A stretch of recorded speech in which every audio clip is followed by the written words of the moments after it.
Menteri Sarkar Jelau berderu unong aiktian ke Meghalaya Democratic Alliance subak Pol Lyngdoh hal khnai tri juliu loong regional committee halor kejingi keren kapun kalab ni Jngoh ke West Khasi Hills sekish po Sngi banwan ban pelong kejingi lang bat kiseng beper hakju ke por bagi bor penyat district. Habagali kumnu ki regional committee kin pentikna bagi jingi kerja kaput kinom khata ya benta baar jog jingi keren penbei kaput bag Assam ubak Pol long. This is a very contentious issue.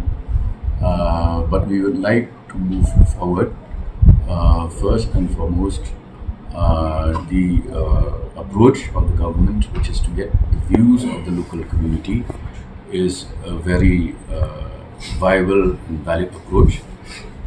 We will certainly make all efforts to ensure that instances of harassment and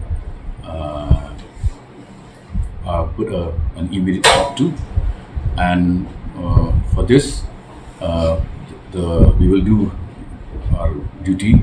Bapo loong ru bulai keren bu menteri kampo yeng ban penkloi hak ban penklan chu i kejenya pahara haki kaput district. As far as Langpi is concerned, as you are aware, even the KHADC has already approved project of setting up local police outpost at Langpi.